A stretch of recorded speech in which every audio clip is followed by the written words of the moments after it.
We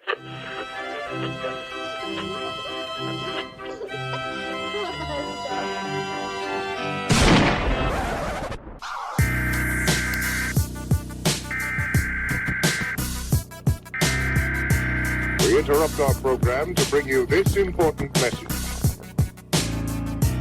You're listening to Carousel Sniper Victim, a Dead Glass Design production, with your host, Sean Jeffrey.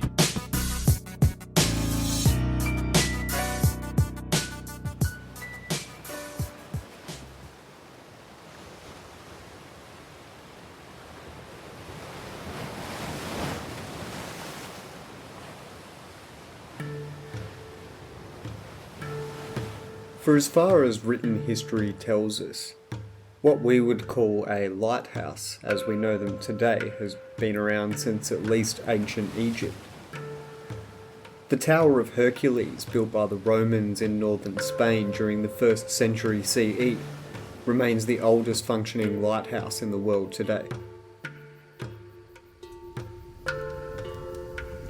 Now, wood fires, of course, were the earliest method of signalling one another from a distance, and then we logically elevated those fires onto platforms, and that's basically it. You can see the extrapolation of logic from there. It's just easier to see them if they're higher.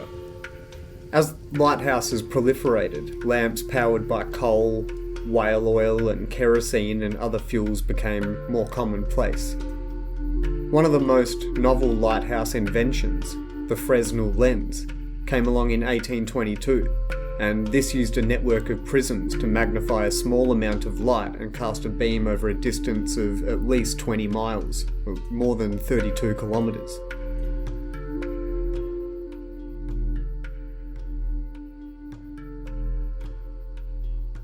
As maritime trade expanded, so did the presence of lighthouses around the world. From China to Africa to Estonia and beyond. Eventually, every coastline of maritime importance would have some sort of beacon. Famously, the Stephensons, a Scottish family of lighthouse engineers, built 97 lighthouses along the Scottish coastline and elsewhere. One such lighthouse, designed by David Allen Stephenson, was the Flannan Isles Lighthouse. This lighthouse rests near the highest point on the island of Aileen Moor, one of the Flannan Isles off the west coast of Scotland. A lighthouse best known for the disappearance of its 3 keepers in the year 1900.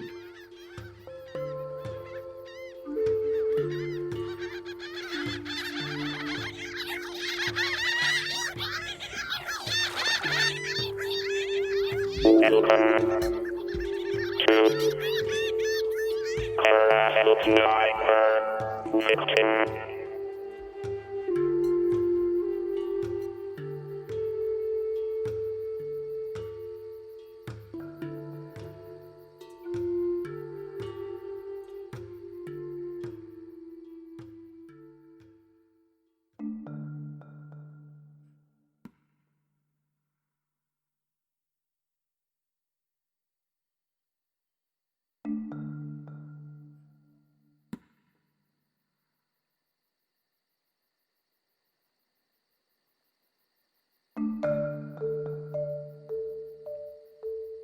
The 23-metre tall, 75-foot lighthouse was designed by David Allen Stephenson at the request of the Northern Lighthouse Board.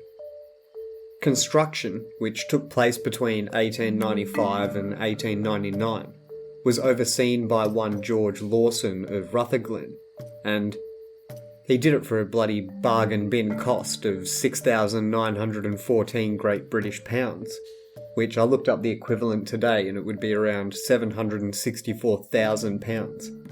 But that was including building of the landing docks, stairs, railway tracks, and all of the materials used had to be hauled up the 45-metre cliffs. It's 148 feet, directly from supply boats. And that's no easy task when you're being tossed around by the insane fury of the Atlantic Ocean.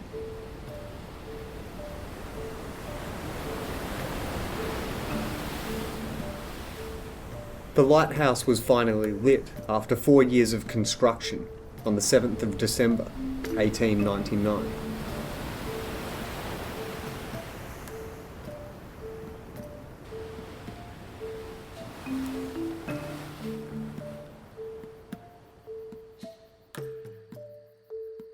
The purpose of the railway was to allow for the transport of supplies for the keepers and fuel for the light. The light burnt paraffin at that time, and it consumed 20 barrels a year. This was brought up the steep inclines from the supply landing areas by means of a cable-hauled railway. This was powered by a small steam engine in a shed adjoining the lighthouse.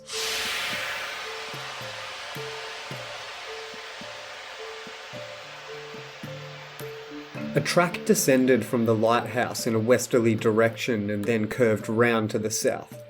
In the approximate centre of the island, it forked by means of a set of hand-operated junctions. One branch continued in its curvature to head eastwards to the landing area, while the other, the slightly shorter branch of the track, curved back towards the west to serve the west landing area, which was situated in a small inlet. In 1925, the lighthouse was actually one of the first Scottish lighthouses to receive communications from the shore by wireless telegraph. In the 1960s, the island's transport system was modernised and the railway was removed, leaving behind the concrete bed on which it had been laid to serve as a track for their now three-wheeled, rubber-tyred cross-country vehicle, which was powered by a 400 cubic centimetre four-stroke engine. But then this three-wheeling baller lifestyle phase passed, and it was even shorter lived than the railway system. It became redundant in turn when there was a helipad constructed on the island. The inevitable march of progress. But let's jump in the way back machine, shall we?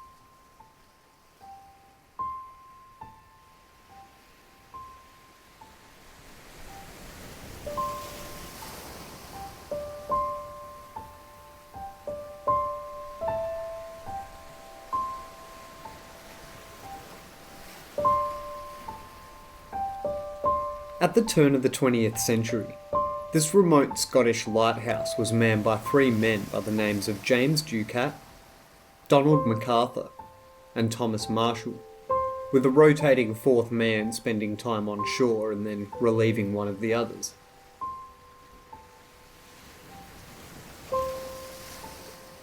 The first record that something was untoward on the Flannan Isles was on the 15th of December the year 1900.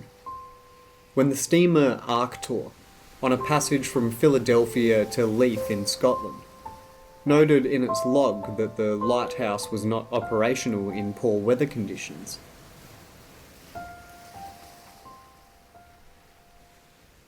When the ship docked in Leith on the 18th of December, 3 days later, the sighting was passed on to the Northern Lighthouse Board.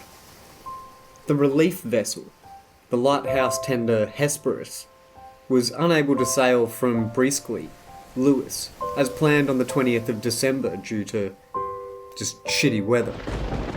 It did not reach the island until noon on the 26th of December, 11 days after the Arctur had passed by the darkened lighthouse.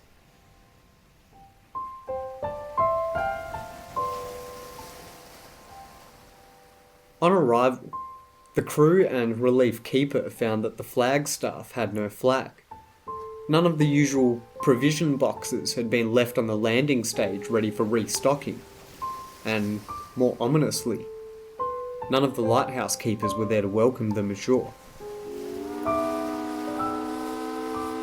Jim Harvey, the captain of the Hesperus, attempted to reach out to them by blowing the ship's whistle and even firing a flare, but there was no response. The decision was made to send a boat over, and Joseph Moore, the relief keeper, was put ashore alone.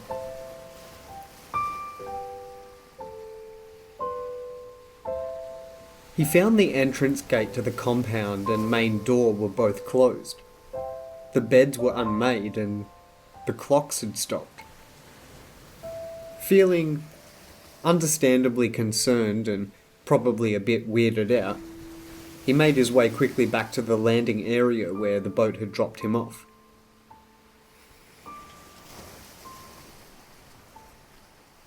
Upon returning to the landing stage with his grim news, he then went back up to the lighthouse with the Hesperus' second mate and able seaman to conduct a more thorough search. They found that the lamps were cleaned and refilled, ready to be used and in good working order. The only sign of anything amiss in the lighthouse was an overturned chair by the kitchen table. There was no sign of any of the keepers, neither inside the lighthouse or anywhere on the island. Joseph Moore and 3 volunteer seamen were left to attend to the lighthouse, and Hesperus returned to its home port at Lewis. Captain Harvey sent a telegram to the Northern Lighthouse Board dated the 26th of December the year 1900. The telegram stated, "A dreadful accident has happened at the Flannans. The 3 keepers, Ducat, Marshall, and the Occasional, have disappeared from the island. The clocks were stopped and other signs indicated that the accident must have happened about a week ago. Poor fellows, they must have been blown over the cliffs or drowned trying to secure something."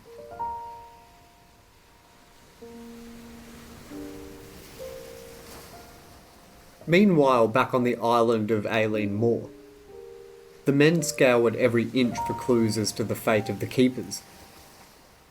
They found that everything was intact at the east landing, but the west landing provided considerable evidence of damage caused by recent storms.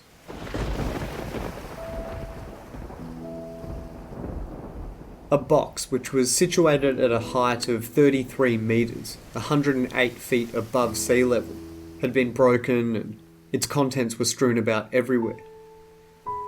Iron railings were bent over, the iron railway by the path was wrenched out of its concrete, and a rock weighing more than a ton had been completely picked up and relocated. On top of the cliff at more than 60 metres, 200 feet above sea level, grass and big chunks of earth had been ripped away as far as 10 metres, 33 feet from the edge of the cliff. Inside the lighthouse, the men of the Hesperus managed to locate the lighthouse keeper's logbook. The missing keepers had kept their log until 9 a.m. on the 15th of December, the same day that the Arcus had sailed by. What was strange, though, was that the entries in the logbook clearly stated that the damage seen at the western loading docks had occurred before their disappearance. They had already reported the bent railings and widespread damage in the logbook, but not even 15 hours later, the Arcus would apparently sail by a now completely deserted island.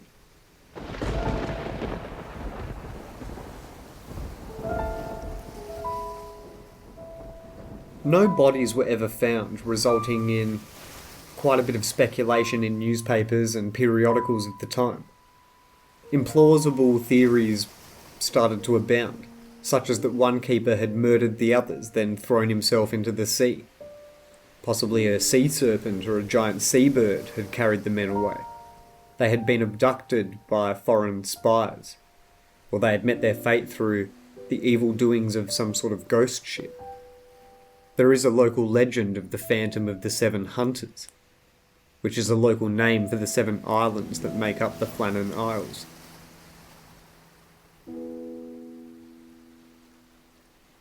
Four days after Captain Harvey sent his telegram to the Northern Lighthouse Board, Robert Moyerhead, a Northern Lighthouse Board superintendent, arrived on the 29th of December to conduct the official investigation into the incident. Moyerhead had originally recruited all 3 of the missing men, and he knew them personally. His examination of the lighthouse logbook revealed some highly unusual entries. On the 12th of December, Thomas Marshall wrote of, quote, "severe winds the likes of which I've never seen before in 20 years. He also reported that James Ducat had been, quote, very quiet, and William MacArthur had been crying.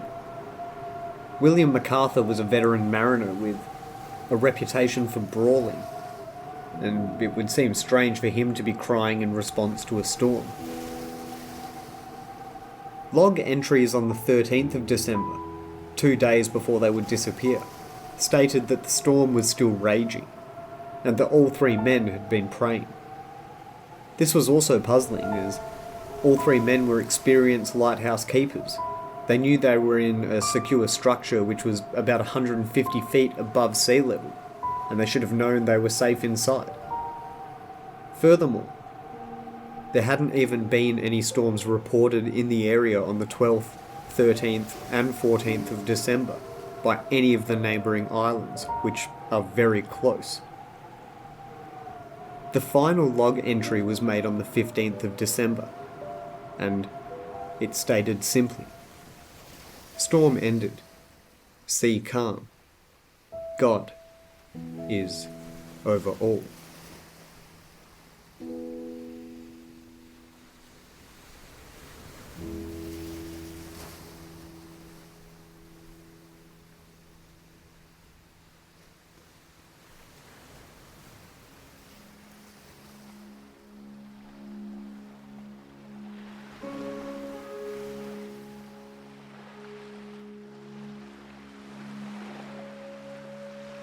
Superintendent Robert Moyerhead examined all of the clothing left behind in the lighthouse and concluded that James Ducat and Thomas Marshall had gone down to the western landing area, and that Donald MacArthur, the occasional, had left the lighthouse during heavy rain in his shirt and sleeves. He noted that whoever left the lighthouse last and ultimately left it unattended was in breach of the Northern Lighthouse Board rules. He also noted that some of the damage to the west landing was, quote, difficult to believe unless actually seen. His report stated, "From evidence which I was able to procure, I was satisfied that the men who had been on duty up until dinner time on Saturday the 15th of December, they had gone down to secure a box in which the mooring ropes, landing ropes, etc. were kept, and which was secured in a crevice in the rock about 110 feet, 34 metres above sea level, and that an extra large sea has rushed up the face of the rock and had gone above them, and coming down with such immense force had swept them completely away."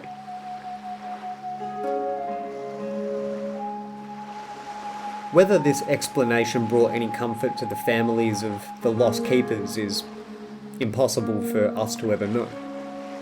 What we do know is the deaths of Thomas Marshall, James Ducat, who left a widow and 4 children, and Donald MacArthur, who left a widow and 2 children.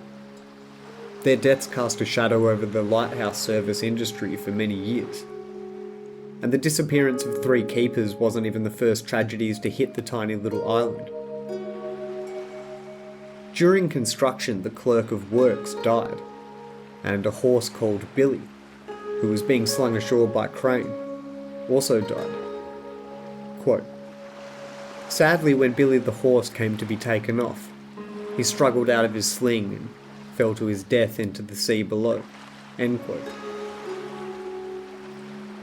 Whatever the case, the disappearances of the 3 lighthouse keepers left a permanent mark not only on the local landscape and local community, but on all of Edwardian Britain.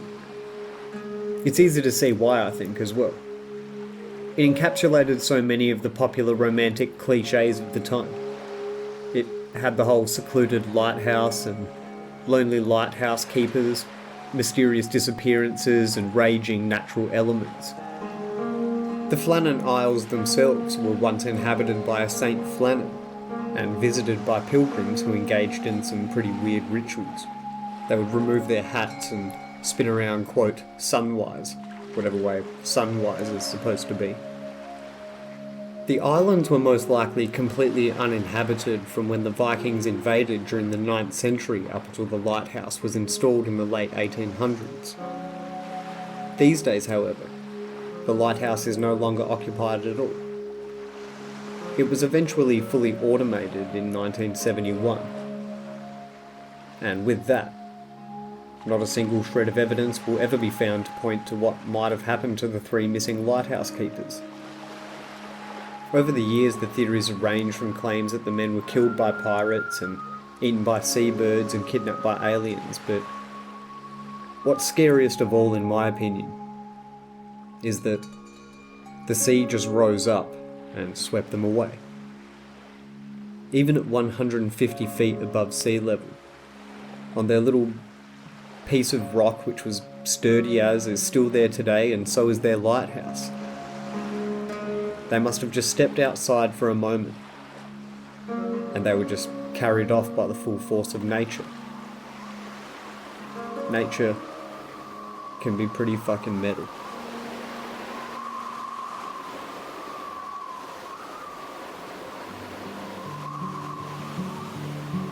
Though 3 men dwell on Flannan Isle to keep the lamp alight, and as we steered under the lee, we caught no glimmer through the night. A passing ship at dawn had brought the news, and quickly we set sail to find out what strange thing might all the keepers of the deep see light.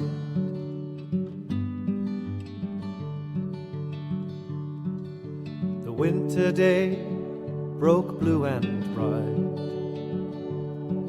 with a glancing sun and a glancing spray, as o'er the swell our boats made way, as gallant as a gull in flight. But as we neared that lonely isle, I looked up at the naked height, saw the lighthouse towering wide, with blinded lantern that all night had never shot a spark of comfort through the dark.